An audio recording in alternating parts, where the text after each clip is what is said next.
and to right the wrongs of this previous administration. I'm very eager to work with the Trump administration once again. I'm very hopeful that we can solve these dire issues and to do so quickly to protect Americans. And now I'd like to give the floor to a man who has done more than just about anyone else to protect our borders, Jim Jordan. Yes, sir. On day one, the Biden administration announced and implemented policies that led to the situation that Chairman Biggs and Mr. Babin described, the co-chairs of the caucus. Remember what they did on day one? They said, no more building the wall, no more remain in Mexico, and when you get here, you will not be detained, you will be released. And they announced that to the world. And as a result, you've had millions and millions of people come to the border because they know there's no wall to get over, they don't have to wait in Mexico, and they're going to get to go wherever they want. They're not going to be detained at the border.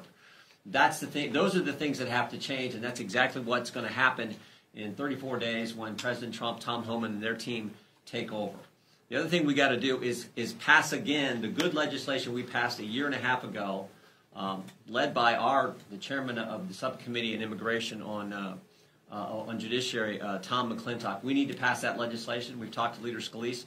He plans to do that, so we want to pass that again, send it to the Senate. Hopefully, they will take it up and implement the policies that will reverse what the Biden administration did and help President Trump, help our country get the kind of border control situation that we need. So I want to introduce the guy who did so much work, as Andy and Brian have done leading the caucus, the guy who did so much work in our committee on this issue, the chairman of the subcommittee, Tom McClintock from California. Let me point out that work would not have been possible without Jim Jordan's leadership on the House Judiciary Committee, and I am very grateful and honored to have had the opportunity to work with him on that subject. It's pretty clear, history is screaming this warning at us, that countries that either cannot or will not secure their borders aren't around very long. Under the Biden administration, we have seen the largest illegal mass migration in our history, overwhelming our social services, our public schools, our public hospitals, our homeless shelters, and unleashing the most violent criminal gangs in the world upon our local communities. The American people have finally given us the tools to secure our border, and this administration, under Trump, is fully prepared to do so.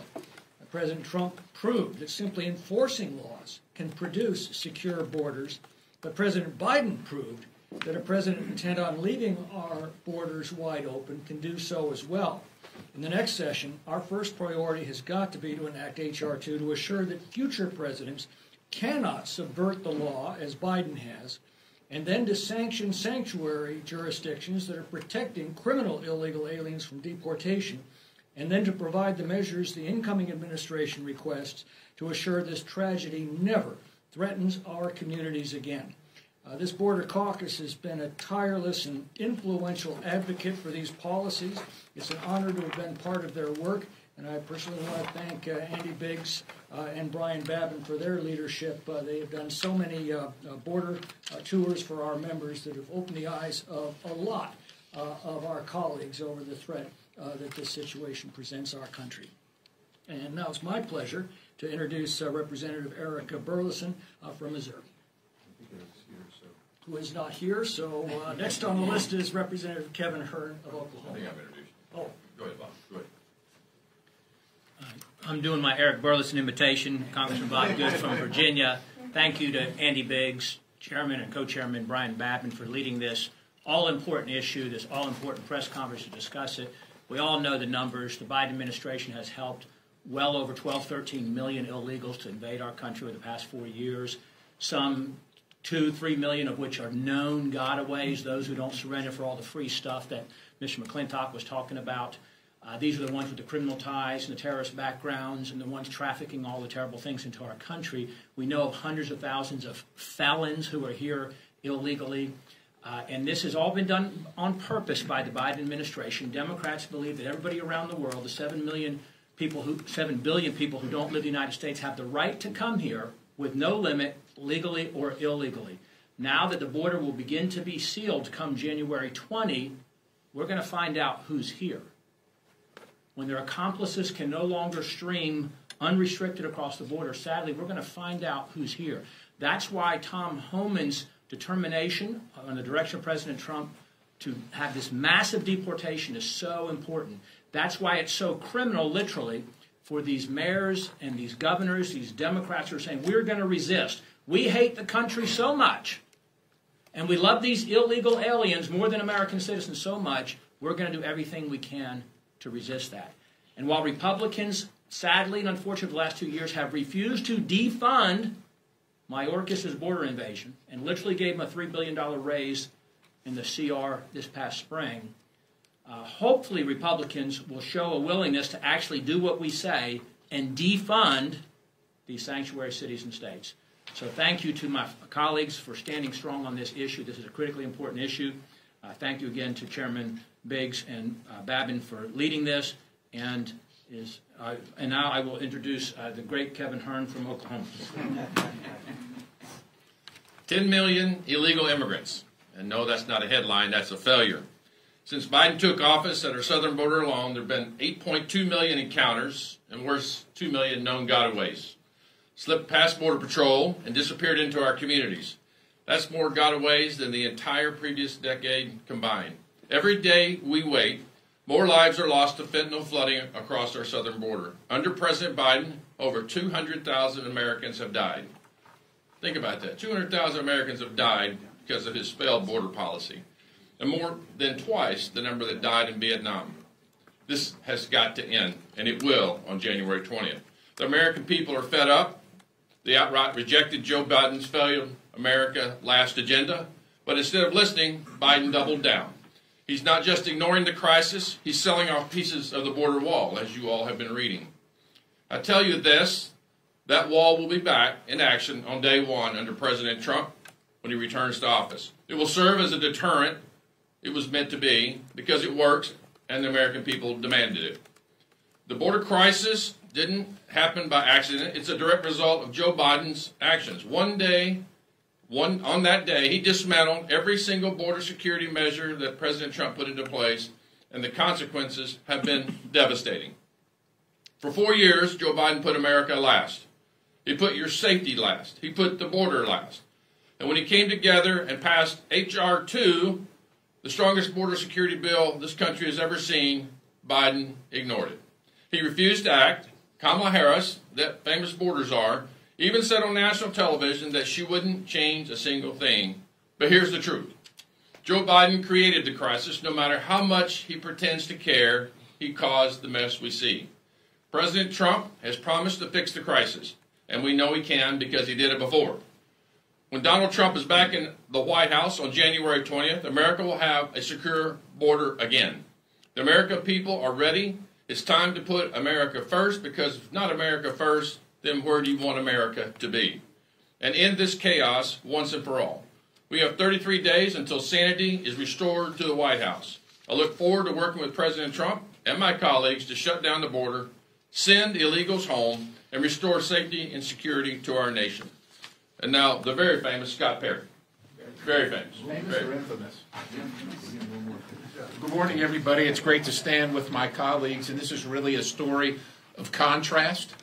The difference between the Biden administration, the hard left, the radical left, President Trump, and average everyday Americans who can see the difference even though mainstream media refuses to report on it. Now, mainstream media and legacy media can finally be a great partner with the truth and the American people. Right now, as we all stand here, thanks to Andy Biggs and Brian Babin working throughout this whole process of the Biden administration, right now, as we stand here, President Biden's selling off sections of the border wall that have been sitting rotting in the desert, selling them off for pennies on the dollar.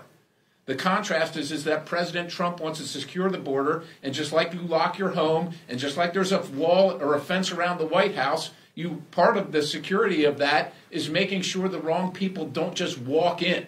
But right now, President Biden is selling off that, making sure that the American taxpayer has to pay more to secure their own country. That's the contrast. And right now, while for years colleagues on the other side of the aisle went and cried about the poor people that came here, the children being separated, it was their policies that separated the children. It was their inhumanity that have put, 230 to 300,000 lost children into the United States of America to be trafficked. Can you imagine the horror? And they know what's been going on. They've known all along when they send these children to post office boxes or warehouses or something like that, that no one in their family is there to greet them. They've known all along. That is the contrast between humanity and inhumanity. And it is time for legacy media, for the press in general, to tell the true story about the horror of just wide open borders and the inhumanity of it. And we're here to say that we stand for our country, the American citizens, because we all want to help. We all know people want to come to America for a better life, but there's a process by which they do that. And immigration first has to be great for America and the Americans. And because the sanctuary of America is for Americans and people that want to come here legally, not for gang members. We just watched over and over again on TV where this reporter was questioning J.D. Vance, the soon-to-be vice president. Oh, it's just a couple apartment complexes that the Venezuelan gangs have taken over. Well, I'm sure glad it's not her apartment complex. I wonder if she would feel differently if they were prevailing on her. This is the indifference of the press to the plight of Americans like Jocelyn Nungare and Rachel Marin, who have lost their lives, and that inhumanity. So this is a story of contrast. These folks behind me, led by the chairman, have been on this case all along, and we're very, very pleased to tell the American people that this humanity, this change is coming, and we're asking the press to actually start reporting the truth finally. With that, I yield to Michael Cloud from Texas. Greetings from the great state of Texas. The long national nightmare of our open borders is almost done. The American people have spoken very loud and clearly. They want a secure border. They have elected President Trump because they know he can do that. For years, this administration has continued to allow cartels to profit to the tune of billions of dollars, meanwhile ravaging our communities, destroying families, tens of thousands of people dead from fentanyl, hundreds of thousands of children lost, and they tried to pass this off as if it was something compassionate. It is not compassionate to allow our borders to be open. It is not compassionate to allow people and criminals to stream into our communities. It's not allowed to partner with cartels in allowing them to grow into an outsized influence in even countries south of us and across the world. Those who are trying to do it right, even in those countries, find themselves in a place where the cartels have so much power that they become a destabilizing force in those countries. All this due to our failed border policies. There's nothing compassionate about it. Thankfully, we have a president who's coming who will be willing to do something about it. And the concern for us here is we have to make sure that we're willing to step up to the plate and support the president in making sure it gets done. We've seen courts work their magic in trying to prohibit him from securing the border last time. He did a great job anyway, but we must pass H.R. 2 when we start off the term very early, very quickly. We need to make sure we give the president all the funds he needs to secure the border, to have all the tools for the technology, the infrastructure, everything that needs to happen at the border. But also, as Congress, we need to defund the wrong things. We need to stop sending these agencies money to do bad things.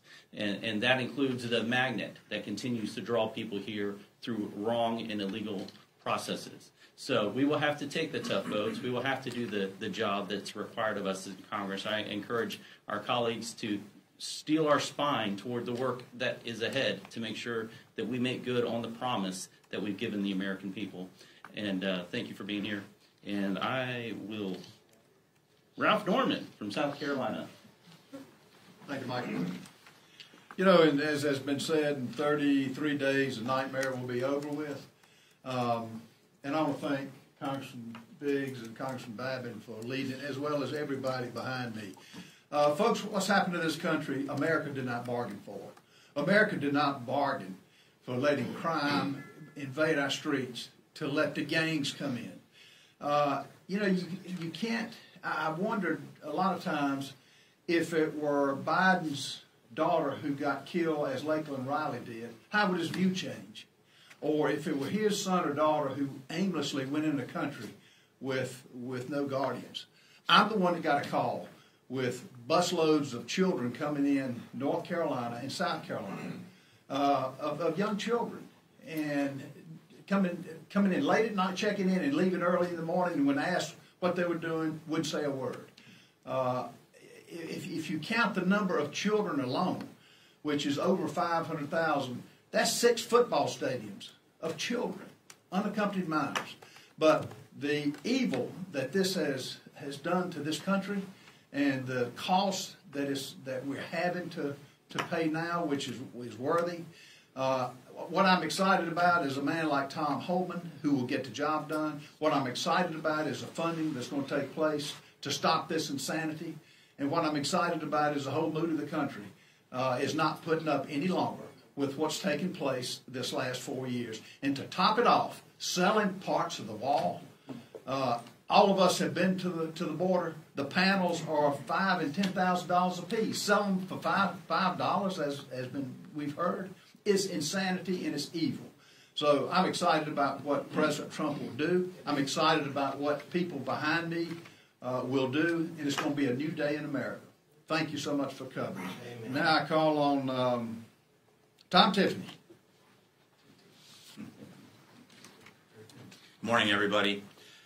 It was a little over a decade ago that a previous president said, we're going to transform America. He did not accomplish it in 2 terms. But his vice president, who is now the president, he was determined to do it, and to a certain extent, he has been successful. We've heard the stories about the terrorists coming into our country in record numbers. You heard about the fentanyl poisonings that affect the districts of all of us throughout America, including in Wisconsin, as well as the places where you live. We've heard all those stories, but I think the greatest story is the human trafficking operation, which is almost unprecedented in American history. It rivals slavery from 300 to 400 years ago, the number of people that are being trafficked here through America by the cartels and others. And it is a sad day for America. And when the history of the 21st century, of the early 21st century is written, this will be a blight on American history, this massive human trafficking operation that was established. It's all going to end in January. And I look forward to working with my colleagues behind me because we have a big task in front of us. And I believe we should take H.R. 2, which was passed through the Judiciary Committee. Members behind here did a significant amount of work. I wrote one portion of that bill, and that was the parole portion. Parole is meant to be done on a case-by-case basis. We've seen the Biden administration, with Alejandro Mayorkas complicit in this, where they've used parole to bring people en masse into this country from Afghanistan, from Haiti, from Venezuela, from countries around the world. And we need to take H.R. 2 as the template here as we go forward and include that parole revision in there to make sure that we can keep the American people safe. So I just want to thank Brian Babin and Andy Biggs for the leadership they've provided, because they've shone a light on this issue and helped elevate it to one of the top 2 issues in this election on November 5th, when the American people said, we want this to stop. I can't wait to go to work after January 1st with this group behind me, representing the American people to make America's southern border secure once again. And I turn it back to Mr. Biggs from Arizona. Thank you, Tom. Thanks, everybody who's here and who's spoken. I'm going to cover just 2 quick points, just as a point of contrast. Just a few years ago, as Joe Biden was getting ready to be sworn into office, you could see illegal aliens gathering at the border. Particularly, I remember a vision that came through pictures that when the media would cover this, from the Zocalo in Tijuana, just across the border from San Diego. What did you see? You saw individuals wearing T-shirts saying, Biden let us in, those types of things. Now what's happened is you have the Philippine ambassador to the United States calling for all Filipinos who are illegally in this country to repatriate to the Philippines. before President Trump takes office. That type of repatriation is going to happen as people really come to understand and believe that this administration is going to actually remove people. 1.5 million people with removal orders already in place, already had due process. They will be removed. Over 500,000 people who with criminal backgrounds who are illegally in the country, they will be found and removed. People will start self-repatriating. The other thing that I wanted to let you know is that the cartels have sensed this urgency. So when I was in San Diego, right by Tijuana, just not too long ago, we ran into folks from Guatemala and Honduras and India. We asked how much you paying. The guy from India, we couldn't really understand what he said. But the other folks, $5,000 a piece. $5,000 a piece. You know what the going rate right now is? In excess of $10,000 per person. Why? Because the cartel knows that Donald Trump means business and Tom Homan means business and hopefully Congress means business, and we're going to close and secure our border. With that, I'll take any questions. If I may, I have a two-part question, if you'll indulge me. One, in response to Donald Trump's tariff threat, Canada announced yesterday it'll spend $1.3 billion to secure the northern border. It's a wide range of measures from tracking down on precursors for fentanyl, more border patrols, that kind of thing. I'm wondering if that's on anyone's radar, if anyone has any reaction to that. And part two of my question, if I may, Donald Trump keeps talking on social media about making Canada the 51st state. I'm curious as to anyone has any insight as to why or what you might think of that. So humor is dead. I think to the second part of the question, I think Donald Trump is being humorous, okay? The first part of the question is, yes, I think we're aware of that. And indeed, that's what happens when you have a strong leader come in and lay down markers. And so we're really happy about that. And also, President Sheinbaum in Mexico has indicated, has indicated a willingness to try to work to resolve some of these issues. And by the way, the cartels are actually very concerned about our enforcement as well. And you're seeing that in some of their actions, including the raising of price and trying to get people in before the 21st of January. I think you had a question. Yeah. So you guys have obviously developed a lot of legislation like H.R. 2 this Congress that you mentioned you want to try to get through now that Republicans will have the trifecta next year. But in your conversations with Tom Homan and others, from the executive standpoint, how is it going for them standing up the executive operation when it comes to mass deportation and that sort of thing? And how quickly will they be able to sort of change the bureaucratic inertia and start implementing this sort of thing? Well, so the first thing they're going to do is they're going to take the shackles off ICE and CBP, and they're going to say, enforce the law. They want to do expedited removal as well. You add those in there, and that will actually slow down the flow at the border almost immediately. The other thing that they're going to need resources. Those resources are going to be everything from personnel. They're going to need seats on planes to remove people. They're going to need some soft-sided facilities to go up for people. So we've talked about that, the resources that they need. Congress is going to have to deliver on those resources. And once that, they're ready to go, because the first step is to say we're going to enforce the law. And I think some of these mayors and governors who said they're going to remain sanctuary cities and states, they're going to find themselves in hot water with hopefully Attorney General Pam Bondi as she looks into obstruction of justice and aiding and abetting criminal cartels. So I think that they're ready to go. Talking to Tom, he's fired up, and he's going all over. You saw that he met with Mayor Adams of New York this week, so he's really going for it. Thank you. Forgive me if you addressed this in your opening statements, but could the Lake and Riley Act be a part of the first 100 days, and also any type of legislation to enshrine Remain in Mexico into law instead of doing it through executive order? Yeah, so I do think Lake and Riley law and other laws that have been promulgated that are put forward that haven't made it through, I think you're going to see those come up really quickly.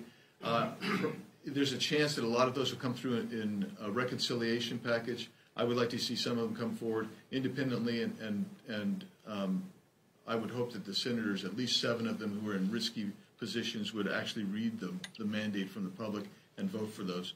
but otherwise they're going to come through probably in reconciliation. The other aspect is you're going to see also a termination of some of these programs. CBP1 app, that's going to go away. The CHNV program, that's going to go away. That's going to save us a bunch of money for reconciliation purposes as well.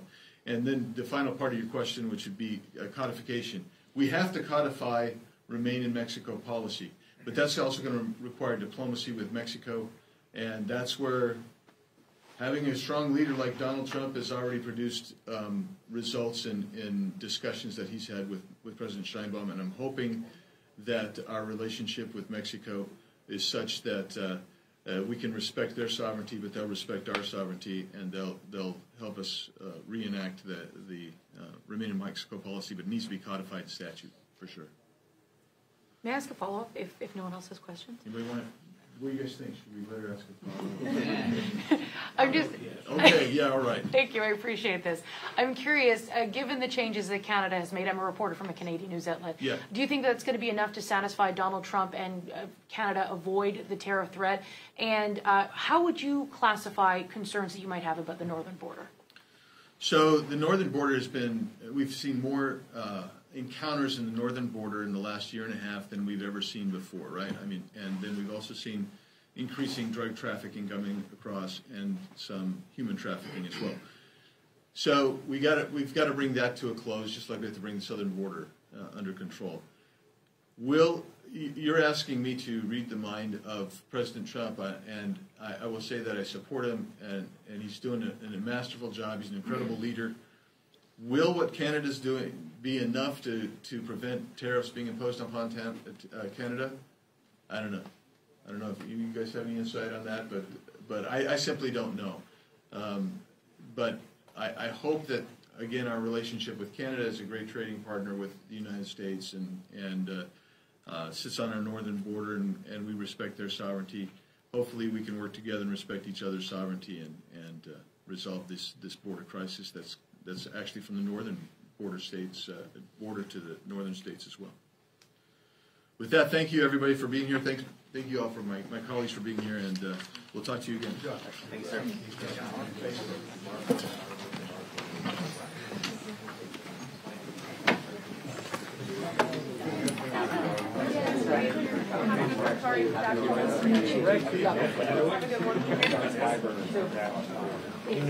Oh, yeah, so I cover Canada the borderfront news outlet. Do you know David Asher?